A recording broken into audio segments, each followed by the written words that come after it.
আজকে পবিত্র রজনী, ভাগ্য রজনী, বরাত রজনী। এই পবিত্র রাত্রে আলোচনার শুরুতেই সবাই মিলে একসাথে মহান আল্লাহ তাআলার দরবারে শুকরিয়া তান বলি আলহামদুলিল্লাহ। পরম দয়ালু, মেহেরবান, সর্বশক্তিমান, মহাপরাক্রমশালী, প্রেমময়, দয়াময় আল্লাহ জাল্লা শানুহু আম্মা নাওয়ালুহু রহমতের দুয়ারে আরো শুকরিয়া আদায় করি যে দয়াল আল্লাহ দয়া করে আমাদের মতো নালায়েক, নাচিজ, অধম, অযোগ্যদেরকে তিনার হাবিব নবী সরকার দু জাহান সাইয়্যিদুল মুরসালিন শাফিউল মুজনিবিন রাহমাতুল লিল আলামিন আমাদের দয়াল নবী, যিনি নবীদেরও নবী, রাসূলদেরও নবী, ফেরেশতাদেরও নবী, আরশ, কুরসি, লৌহ কলমের নবী, কুল কায়নাতের নবী, আমার আল্লাহ বলেন আমার নবী। সুবহানাল্লাহ। এমন একজন নবীর উম্মত হতে পেরে আপনারা খুশি না বেজার? নবী তুমি ইমামুল আম্বিয়া, তোমার জন্যই বানায় আছে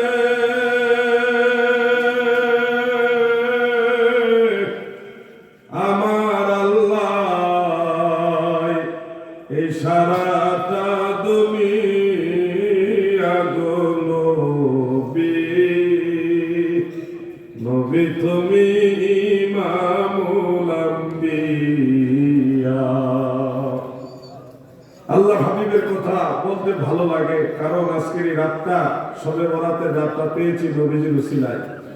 এই রাত্রটা এমন একটা দামি রাত। আজকের রাত্রে আপনারা যদি মন থেকে আল্লাহর কাছে তওবা করেন, অতীতের সমস্ত গুনাহ খাতা আল্লাহ মাফ করে দেবেন। এটা আমার দয়াল নবীজি পবিত্র জবান মুবারকের হাদিস, সহিহ হাদিস। সহিহ হিব্বানের মধ্যে এই হাদিসটা বিশুদ্ধ সনদ উল্লেখ রয়েছে এইভাবে: عن معاذ بن جبل رضي الله تعالى عنه عن النبي صلى الله عليه وسلم أنه قال: يجتمع الله تعالى عز وجل ليلة النصف من شعبان فيغفر لجميع خلقه إلا لمشرك أو مشاح। سبحان الله। আল্লাহর হাবিব বলেন, দুনিয়ার মানুষেরা শোনো, শাবানের মধ্যবর্তী রজনী যখন আসে, আজকের এই রাতকে উদ্দেশ্য করে দিনের নবী বলেছেন, সবে বরাতের রাত যখন আসে গো, আমার আল্লাহ তার বান্দাদের দিকে খাস রহমতের নজরে তাকায়, মায়ার নজরে তাকায়। মুশরিক এবং হিংসুক ছাড়া বাকি যারা আজকে এই রাত্রে আবার আল্লাহর কাছে ক্ষমা চাইবে, মাওলার দরবারে যারা তওবা করবে, আল্লাহর নবী বলেছে তার সব গুনাহ খাতা মাফ হয়ে যাবে। এইজন্য আমরা সবাই একবার বলি আস্তাগফিরুল্লাহ। সবাই বলছেন আমার সাথে, বলেন আস্তাগফিরুল্লাহ ওয়া আতুবু ইলাইহি, বলেন আমিন। আমার ভাইরা গো, এই রাত্র হলো সেই রাত যেই রাত্রে আমার আল্লাহ মাফ করে, আমার আল্লাহ দয়ার ভান্ডার খুলে দেয়, ডেকে ডেকে বলে, তোমরা কে আছো রিজিক প্রত্যাশী, আমি আল্লাহকে বলো, আমি আল্লাহ তোমাদের রিজিক দিব। তোমরা কে আছো গুনাহগার, আমি আল্লাহকে বলো, আমি তোমাদেরকে ক্ষমা করব। ও আমার বান্দা বান্দিরা, তোমাদের কার কি লাগবে আমাকে বলো, আমি আল্লাহ তোমাদেরকে স্পেশাল আজকে দিব। ফজরের আযানের আগ পর্যন্ত আমার দয়াল আল্লাহ বান্দা বান্দীদেরকে ডাকে। গভীর ঘুমে কিছু মানুষ নিশি কাটিয়ে দেয়, মহান আল্লাহর নিয়ামত নেওয়ার মতো সৌভাগ্য তার হয় না। প্রিয় ভাই আমার, ইমাম ইবনু আসাকির রাহমাতুল্লাহ আলাইহি তার তারিখের মধ্যে মারফু সনদে আরেকটা হাদিস উল্লেখ করেছেন। সনদটা দুর্বল, কিন্তু ফাজাইলের ক্ষেত্রে এটা গ্রহণযোগ্য। হযরত আবু উমামা বাহিনী রাদিয়াল্লাহু আনহু থেকে বর্ণিত, আল্লাহর হাবিব বলেছেন, খামসুল লিয়াল লা তুরাদ্দু ফীহিন্না দুআ, বৎসরে 5টা রাত আছে ওই 5 রাতে বান্দা বান্দিরা দোয়া করলে আমার আল্লাহ ওই দোয়া ফিরাইয়া দেয় না, নিশ্চিত আমার আল্লাহ সেটা কবুল করে নেয়। যে 5টা রাত আল্লাহ তাআলা দোয়া কবুল করেন গ্যারান্টি দিয়েছেন, সেই 5 রাতের এক রাত হলো আজকের রাত। আজকে শুধু ওয়াজ শুনে আমরা কাটিয়ে দিব তা নয়, আমরা জিকির করব, দুরূদ শরীফ করব, তওবা করব, ইস্তিগফার করব, কোরআন তেলাওয়াত করব এবং দোয়া মুনাজাতে আজকের পুরো রাতটা আমরা কাটিয়ে দিব ইনশাআল্লাহ। বলেন ইনশাআল্লাহ। মাহফিল শেষ হয়ে গেলে ঘুমাবেন না, আজকে ঘুমের রাত না, আজকে সারা রাত যতটুকু সম্ভব ইবাদতে মশগুল থাকবেন। কমপক্ষে 14 রাকাত নফল নামাজ পড়বেন, যারা পড়ে ফেলেছেন পড়ে নিয়েছেন, যারা এখনো পড়েন নাই ফজরের আগ পর্যন্ত টাইম আছে। 14 রাকাত নফল নামাজ পড়া দয়াল নবীজির সুন্নাত, নফল পর্যায়ের একটা সুন্নাত, আপনারা আমল করবেন। বাইহাকির শুআবুল ঈমানের মধ্যে এই হাদিসটা দুর্বল সনদে আছে, কিন্তু জাল হাদিস না, সনদ দুর্বল হলে আমল করা যায়, আল্লাহ রাসূলের হাদিস। عن علي بن ابي طالب رضي الله تعالى عنه قال رايت رسول الله صلى الله عليه وسلم ليلة النصف من شعبان فصلى 14 ركعة سبحان الله। শের খোদা হযরত আলী বলেন, শবে বরাতের রজনীতে আমি হযরত আলী আল্লাহর হাবিবকে দেখেছি 14 রাকাত নফল নামাজ আদায় করেছে। আল্লাহর নবী 14 রাকাত নফল নামাজ পড়েছেন। আজকে রাতে আমরা চেষ্টা করব কিনা বলেন ইনশাআল্লাহ। যুবক ভাইরা আপনারা বলেন ইনশাআল্লাহ। মাহফিল শেষ হলে যদি পারেন মসজিদে গিয়ে পড়বেন, নাহলে ঘরের ভিতরে জায়নামাজ বিছিয়ে নামাজটা আদায় করবেন এবং আগামীকাল রোজা রাখবেন। আজকে যারা রোজা রাখছেন তো রাখছেন, আগামীকাল রোজা রাখবেন। এই রোজার কথা আল্লাহর নবী বলে গেছে। ইবনে মাজাহ শরীফের হাদিস, মুহাদ্দিসিনে কেরাম এই হাদিসটাকে দুর্বল বলেছেন, কিন্তু আমলের বেলায় আদ-দাঈফু ইউমালু বিহি ফিল ফাদাইল বিল ইত্তিফাক, সর্বসম্মতিক্রমে আমলের ক্ষেত্রে, ফাজাইলের ক্ষেত্রে দুর্বল সনদের হাদিস গ্রহণযোগ্য। পৃথিবীর সব মুহাদ্দিসরা এই ব্যাপারে একমত। কিছু ভাইরা আছে হাদিস দুর্বল হইলে এড়ায় যায়, এদের ভবিষ্যৎ ভালো নয়। আমাদের সমাজে অনেক ধরনের ফিতনা। ধরেন কিছু মানুষ আছে জয়ীফ হাদিস মানতে চায় না, আবার কিছু মানুষ আছে নফল নামাজ পড়তে চায় না, কিছু মানুষ আছে দোয়া মুনাজাত করতে চায় না। এই কমাইতে কমাইতে আরেক দল বাইর হয়েছে, ওর নাম হলো আহলে কোরআন, এরা রাসূলের হাদিসই মানে না। আরেক দলের নাম হলো নাস্তিক, তারা ইসলাম ধর্মই মানে না, আল্লাহ ওই মানে না। এই যে এই মানুষগুলি ক্ষতিগ্রস্ত হবে। আমরা আল্লাহ মানবো, আল্লাহ রাসূল মানবো, কোরআন মানবো, হাদিস মানবো। হাদিসের ক্ষেত্রে সহিহ হাদিস, হাসান হাদিস, দাঈফ হাদিস, 3 ধরনের হাদিস রয়েছে। আমরা সবকটাই যথাস্থানে মানার চেষ্টা করব। ভাইরে, ফতোয়া দিতে দিতে দিতে দিতে তো জীবন চলে যাচ্ছে, সাদের জীবন তো শেষ হয়ে যাচ্ছে। কত মানুষ এই দুনিয়াতে এসে চলে গেল, আমরাও চলে যাব। যুবক ভাই, আজকের এই রাতে নির্ধারণ হবে তুমি আগামী 1 বছরে কি করবা। প্রত্যেক ভাই বাবা মা বোনের আগামী 1 বছর আপনার বাৎসরিক যে বাজেট, এটা আজকের রাতে নির্ধারণ হবে। আমার জানা মতে 7টা হাদিস আছে এই ব্যাপারে। 5টা হাদিস হলো মারফু, সরাসরি আল্লাহর হাবিবের হাদিস। হযরত আবু হুরায়রা রাদিয়াল্লাহু আনহু, হযরত আয়েশা সিদ্দিকা রাদিয়াল্লাহু তাআলা আনহা সহ অনেক রাবীরা, কোনটা মুরসাল, কোনটা মুত্তাসিল, কোনটা মারফু, কোনটা মাওকুফ, কোনটা মাকতু, এইভাবে 7টা হাদিস আমি পেয়েছি। কোন হাদিস শক্তিশালী সনদ, কোনটা দুর্বল সনদ, কোনটা হাসান সনদ, বিভিন্ন সনদের হাদিস অনেকগুলো একসাথে করে পবিত্র কোরআনুল কারীমের সেই আয়াত সূরা দুখানের মধ্যে রয়েছে, ফিহা ইউফরাকু কুল্লু আমরিন হাকিম। এই আয়াতের তাফসীর করতে গিয়ে মুফাসসিরিনে কেরাম বলেছেন, লাইলাতুন নিসফি মিন শাবান যখন আসে, শবে বরাত রজনী যখন আসে গো, আমার আল্লাহ তার বান্দা বান্দীদের আগামী 1 বছরে কারা কারা মারা যাবে, কারা কারা নতুন করে জন্ম হবে, এবং আগামী 1 বছরের মধ্যে কারা বিয়ে শাদী করবেন, কাদের সন্তানাদি জন্ম হবে, কার কতটুকু রিজিক হবে, ব্যবসা বাণিজ্য কিরকম হবে, কামাই রোজগার কিরকম হবে, পুরো 1 বছরের বাজেট আমার দয়াল আল্লাহ সবে বরাতে নির্ধারণ করে। এই জন্য আজকের রাতটা বড় গুরুত্বপূর্ণ রাত। এই রাত্রে যত পারো দোয়া করো, যত পারো মাওলাকে স্মরণ করো, যেন আল্লাহ তাআলা সামনের দিনগুলি আল্লাহর রহমত দ্বারা ভরপুর করে দেয়। বলেন আমিন। আপনারা বদুয়া দিয়ে না, হুজুরে বলছে, নাইলে আমি আপনাদের কষ্ট দিতাম না। আপনারা দয়া করে যদি সামান্য সামান্য একটু সামনের দিকে চাপেন, আরো 10টা ভাই বসার জায়গা পাবে। আরেকজন ভাইকে বসার জায়গা করে দেন, আল্লাহ আপনাদেরকে জান্নাতে জায়গা করে দিবেন। নিয়ত রাখেন ইনশাআল্লাহ। একটু সামনের দিকে আগে আসেন, যারা দাঁড়িয়ে আছেন বসে যান। আজকে বরাত সবে বরাতে না, এই রাতটা একটা গুরুত্বপূর্ণ রাত। আমরা বেশি ওয়াজ দিয়ে আপনাদের কষ্ট দিব না, কারণ রাত্রে ইবাদত বন্দিগের একটা ব্যাপার আছে। অল্প সময় আলোচনা করে আপনাদের ছেড়ে দিব। এই সময়টা আদবের সাথে যেখানে জায়গা পান ওখানে বসে যান, জিকির করে আল্লাহ আল্লাহ আল্লাহ আল্লাহ আল্লাহ আল্লাহ আল্লাহ আল্লাহ আল্লাহ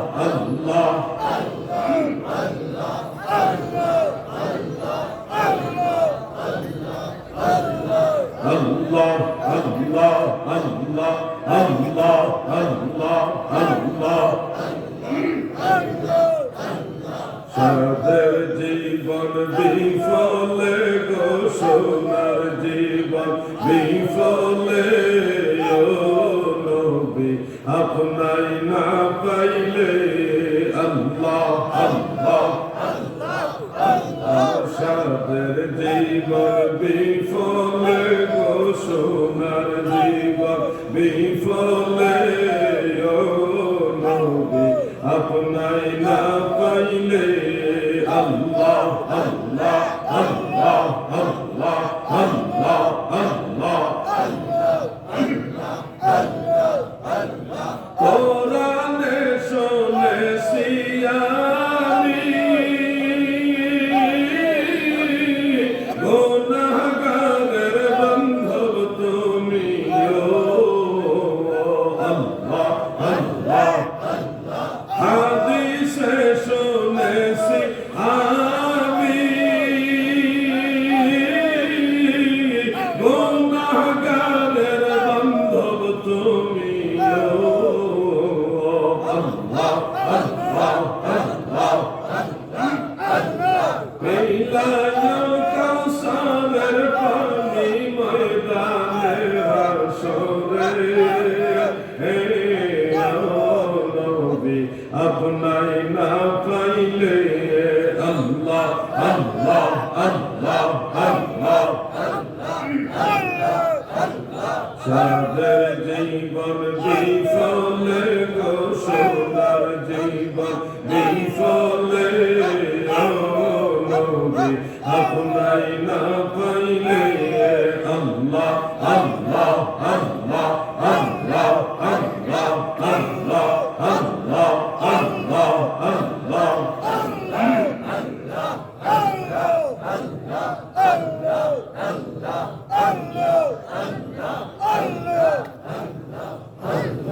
লা ইলাহা ইল্লাল্লাহু মুহাম্মাদুর রাসূলুল্লাহ সাল্লাল্লাহু আলাইহি ওয়া আলিহি ওয়াসাল্লাম।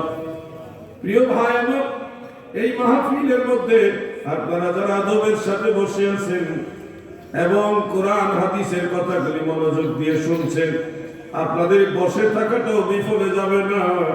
দারিমি শরীফের মধ্যে একখানা হাদিস উল্লেখ করেছে এইভাবে, عن ابن عباس رضي الله تعالى عنهما قال تدارس العلم ساعة خير من إحيائها। যদি রাতের সামান্য সময় কেউ কোনো মজলিসে বসে কোরআনের ইলম, দ্বীনের ইলম, নবীর হাদিসের ইলম শিখে গো, সেই হাদিসের মধ্যে রয়েছে সারা রাত দাঁড়িয়ে নফল নামাজ পড়লে যে সওয়াব, এর চেয়ে বেশি সওয়াব ওই মজলিসে বসে থাকা। এজন্য মাহফিলে বসে থাকলেও লাভ আছে। মাঝে মধ্যে জিকির করাই, কারণ হলো আমরা তো জানি ওয়াজ মাহফিল বেহেশতের বাগান। আসলে হাদিসটা এরকম না, ওয়াজ মাহফিল বেহেশতের বাগান হাদিসে কিন্তু বলেনি, বলছে জিকিরের মাহফিল হলো বেহেশতের বাগান। ওয়াজটাও এক প্রকার জিকির, এটা ব্যাখ্যা সাপেক্ষ কথা, কিন্তু সরাসরি জিকির না, একেবারে সরাসরি জিকিরুল্লাহ না, এটা ব্যাখ্যা সাপেক্ষ জিকির। হাদিসের মধ্যে নবীজি বলছেন, ইজা মারাতুম আলা রিয়াদিল জান্নাহ ফারতাউ, তোমরা যখন জান্নাতের বাগানের পাশ দিয়ে যাবে তখন সেই জান্নাতের বাগানের ফল ভক্ষণ করিও। সাহাবারা প্রশ্ন করলেন, ইয়া রাসূলুল্লাহ, নবী গো, জান্নাতের বাগান কোনটা গো নবী?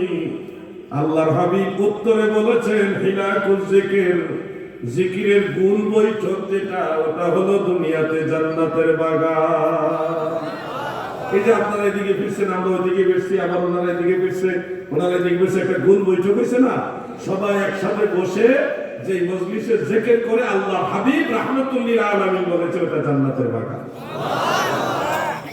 এই মাহফিলে আপনারা যে একটু বসে বসে চেপে চেপে আরেকজনকে বসার জায়গা দিয়েছেন, এটারও একটা ফজিলত বলি। প্রিয় নবীজি বলেছেন, কোন মজলিসে, দ্বীনি মজলিসে কেউ যদি চেপে আরেকজনকে বসার জায়গা দেয়, হাসরের ময়দান আল্লাহ তাআলা এই কাজের উসিলায় তাকে জান্নাতে জায়গা করে দিবে। আল্লাহ যে কত দয়া করে, কল্পনার বাহিরে। ফজরের নামাজ পড়ে, আসরের নামাজ পড়ে আমরা 33 বার সুবহানাল্লাহ, 33 বার আলহামদুলিল্লাহ, 34 বার আল্লাহু আকবার বলি। আল্লাহর হাবিব রাহমাতুল্লিল আলামিন বলেন, উম্মতেরা গো, নামাজের পরে এই তাসবিহ 33 33 34 টোটাল 100 বার যারা আদায় করবে, এই তাসবিহর কারণে তার আমলনামায় যদি পৃথিবীর সবগুলি দরিয়া, সবগুলি সাগর মহাসাগরের পানির মধ্যে যদি ফেনা জন্মে, ফেনা ওই বুদবুদের মতো ফেনা জন্মে, এবং ওই সমপরিমাণ যদি তার আমলনামায় গুনাহ হয়, আপনার এই তাসবিহ পাঠের উসিলায় সমস্ত গুনাহ আল্লাহ মাফ করে দিবেন। সুবহানাল্লাহ। এইভাবে আমার আল্লাহ দয়া করে। আল্লাহ যাকে দয়া করে তারে এইভাবেই করে। আল্লাহ যেমন মহান, তার দয়াটাও মহান। আল্লাহ যেমন বড়, আল্লাহর দয়াও বড়। এই জন্য আমরা আল্লাহর দয়া চাই। বলেন আমিন। মহব্বতে বলেন আমিন। প্রিয় ভাই আমার, বন্ধুরা আমার, দরকারি জিনিস কি? আচ্ছা, অসুবিধা নাই, এটা আমরা পরে নিব ইনশাআল্লাহ। আরো দুই একটা প্রশ্ন যদি থাকে জানার উদ্দেশ্যে, বিতর্কের উদ্দেশ্যে না, জানার উদ্দেশ্য যদি থাকে, আপনারা কাগজে লিখে কমিটির মাধ্যমে দেন। আমি শেষে, আলোচনার শেষে ইনশাআল্লাহ আপনাদেরকে এগুলি জবাব দেওয়ার চেষ্টা করবো ইনশাআল্লাহ। তবে আমাদের উদ্দেশ্য হবে সৎ, ধর্ম জানবো, আমল করবো। উদ্দেশ্যটা যেন ভালো হয়, তাই না? এই মাদ্রাসা একটা ঐতিহ্যবাহী মাদ্রাসা।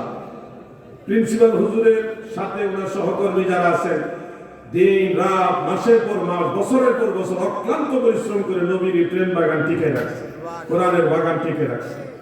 অতএব আপনাদের সবাইকে প্রতিনিয়ত দিন শিক্ষা দেওয়া হইতেছে এখান থেকে। এরপরও যে একটা বিষয় আছে, মেহমান হিসেবে আমাকে জিজ্ঞাসা করলেন, আমি আপনাকে সহযোগিতা করব ইনশাআল্লাহ।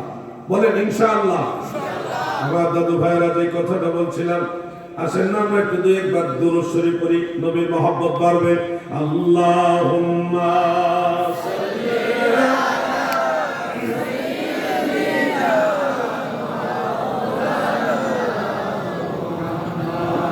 ওয়া আলা আলি সাইয়্যিদিনা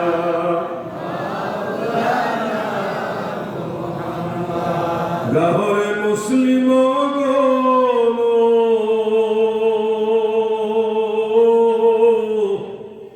নবী গুণ গাও রে, পরাণ ভরিয়া সবে সাল্লে আলা গাও রে। আল্লাহুম্মা সাল্লি আলা সাইয়্যিদিনা মুহাম্মদ ওয়া আলা আলি সাইয়্যিদিনা। আমার দাদু ভাইরা, আমি জানি না আপনারা কবর জিয়ারত করেছেন কিনা। সম্ভব হইলে রাতের একটা অংশে কবরস্থানের কাছে যাইয়া কয়েকজন মিলে দাঁড়ায় একটু জিয়ারত করবেন। পারিগর যদি কাছে না থাকে, যেখানে থাকেন ওখান থেকে কবরবাসীদের জন্য একটু ইসালে সওয়াব করবেন। কেমনে? সূরা ফাতিহা অন্তত একবার পড়বেন, আল্লাহর বেশি করবেন। সূরা ইখলাস, কুল হুয়াল্লাহ সূরাটা কয়েকবার পড়বেন? সর্বনিম্ন 3 বার পড়বেন, পারলে আরো বেশি পড়বেন। এরপরে দুরূদ শরীফ পড়বেন। অন্য কোনো বিশেষ সূরা কেরাত জানা থাকলে যদি পড়ে, দুইটা হাত উঠে আল্লাহর কাছে বলবেন আজকে রাতে, আল্লাহ, আমার মা, আমার বাবা, আমার দাদা দাদি তারা দুনিয়াতে নাই, ওই গহীন কবরে একা একা শুয়ে আছে। মুনাজাতে বাংলাতে বলবেন, সিলেটি ভাষায় বলবেন, আপনার মায়ের ভাষায় বলবেন, আল্লাহ গো, আমি এটুকু পড়লাম, এটার হাদিয়া সওয়াব যেটা আপনি দয়া করে দিয়েছেন বহু গুণে বাড়াইয়া আমার মা বাবা, দাদা দাদি, নানা নানি, ভাই বোন তাদের রুহে পৌঁছায় দেন। এটুকু কথা বলতে পারবেন না? পারবেন তো ইনশাল্লাহ? পারবেন না? এরপরে আল্লাহর কাছে একটু দাবি করবেন। কি দাবি? আল্লাহ, আপনি দয়া করে তাদের কবরের আযাব মাফ করে দেন। এটুকু পারবেন না বলতে? বিশ্বাস রাখবেন, বিশ্বাস রাখবেন যে আপনার এই ছোট্ট একটা দোয়া নিশ্চিত আজকে কবুল হবে, 100% শিওর আজকে কবুল হবে। এবং আপনার এই দোয়া যদি আল্লাহর ওয়াস্তে, আল্লাহর সন্তুষ্টির জন্য করেন, মা বাবা, ময় মুরব্বির জন্য, এই দোয়ার বরকতে তাদের কবরের আযাব মাফ হবে ইনশাআল্লাহ। এটুকু দোয়া ইনশাআল্লাহ করার চেষ্টা করবেন কিনা বলেন? সবাই চেষ্টা করবেন। কবরস্থানে যদি সম্ভব হয় যে করবেন, আর যদি নাও যেতে পারেন দূরে থেকে হইলো এইটুকু আমল ঘরের থেকে হইলো করার চেষ্টা করবেন, তাদেরকে স্মরণ করে। আপনি দেখেন না, এই দুনিয়াতে কত মানুষ আসছে, সবাইকে তো আমরা চিনি না। আমি আমার পূর্বপুরুষকে তো সবাইকে চিনি না, আপনিও চিনেন না। সর্বোচ্চ আপনার দাদা পর্যন্ত আপনি চিনেন, আপনার দাদা, দাদার বাবাকে অধিকাংশ মানুষই চিনে না। অথচ উনার বংশধর আপনি। যেই মানুষটা আপনার দাদাকে জন্ম দিয়েছে, আপনার দাদা আপনার আব্বাজানকে জন্ম দিয়েছে, আপনার আব্বার পর আপনি কিন্তু তার বংশধর, অথচ তাকে আপনি চিনেন না। খুব তাড়াতাড়ি আপনাকেও আপনার নাতির ছেলেরা চিনবে না। অর্থাৎ আপনি নামে একটা ব্যক্তি দুনিয়াতে ছিলেন, আপনি একটা লোক ছিলেন দুনিয়াতে, আউট মানুষ তো জানবেই না, আপনার আওলাদরাই আপনাকে চিনবে না। সময় কম, এই জন্য আপনাদের উচিত পূর্বপুরুষ যারা আছে তাদের জন্য দোয়া করা। এই দোয়া শিখে গেছে আমাদেরকে আল্লাহর ওলিরা।